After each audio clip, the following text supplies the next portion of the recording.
welcome to Comfy Convo.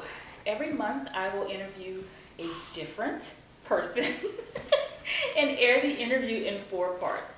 I will ask candid questions on subjects ranging from kids to religion to sex to communication.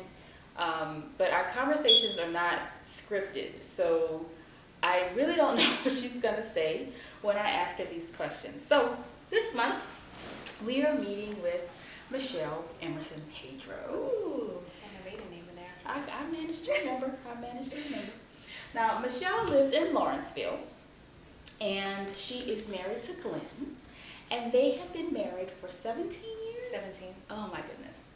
So they have 2 kids together. So let's get started. So Michelle, thank you so much for joining me on the couch today. Thank you for inviting me. I'm very excited about this conversation. You and I have been friends for a few years, and I really appreciate you being willing to sit on the couch and open up your life to everybody like this. So thank you. I appreciate that. So getting right in, tell me about how you and Glenn met. Glenn and I worked at the same company. Shout out to Easy Pass. I was a customer service rep, and he was in a different department. And I would see him, in the hallway, and I would joke around with one of my coworkers and was like, "Oh, that's my boyfriend," things like that. And she actually went up to him and gave him my number without even asking me, because I wouldn't have done it. And that's it. So he was your work babe before there was such a thing as work babe. Yes. Yeah. So how long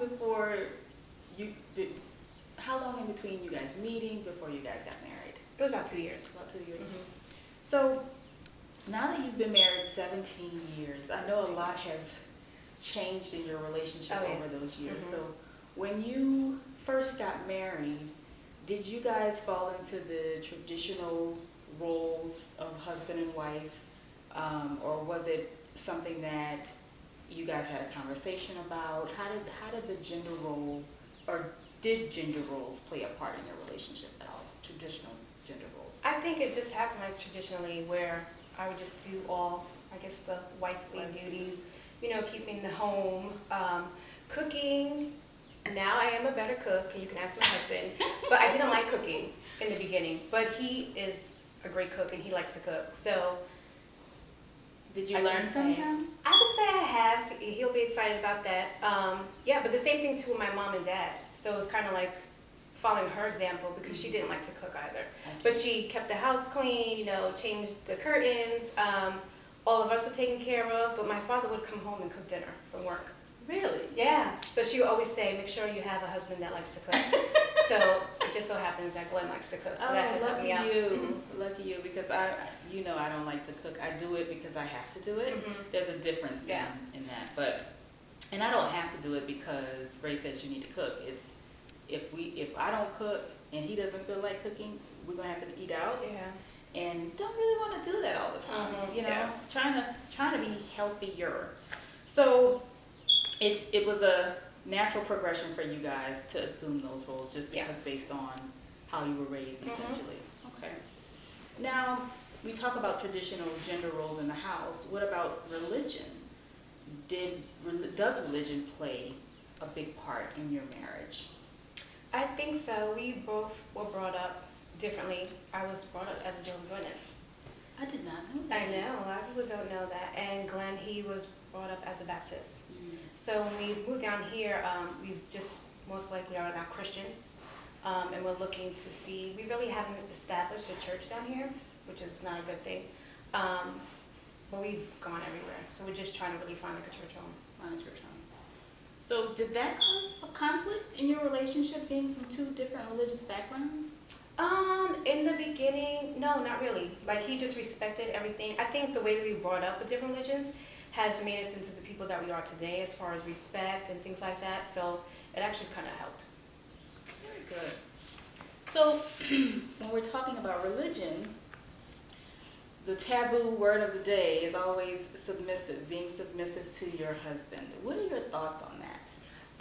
I agree with it 100%. And it's not like, it's just the way I was brought up and raised as well. He is the head of the household.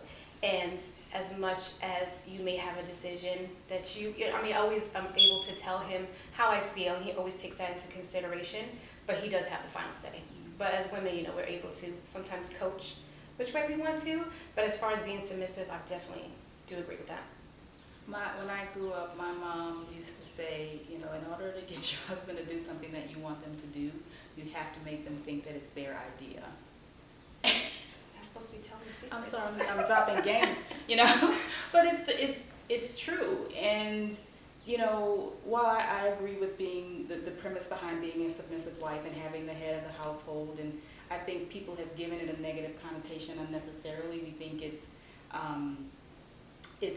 taboo to be submissive because we think sometimes that being submissive means that our husbands tell us what to do, and I don't really see it that way.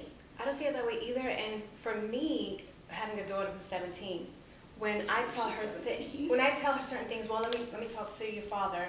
Let me ask your dad, and she'd be like, why? It's your idea of this is what you want to do. Why do you have? So I'm trying to teach that in her as a young age too. It's really being respectful of each other. I agree. Yeah, I don't have a problem with it. So, when you're talking about your husband and you're honoring him and respecting him, what about affirming him and showing him gratitude for the things he does that impacts your marriage? Is that something that you put a focus on, or is a priority for you? Do you recognize that that makes a difference in your relationship, or does it? It does, and I do that every day. Glenn and I are very, very much different in the way that we show appreciation. I am very much with my words, so there's not one day that goes by that he doesn't know that we do not appreciate him for anything that he does.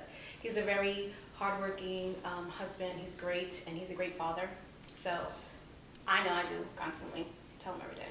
So do you find unique ways to do that, or is it, just sending text messages? It's a little bit of everything. It doesn't have to be like a grand gesture, just maybe a kiss on the forehead to say thank you, I appreciate you.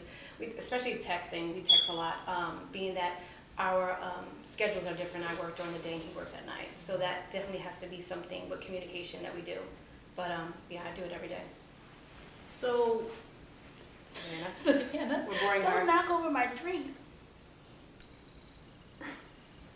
And no, this will not be edited out.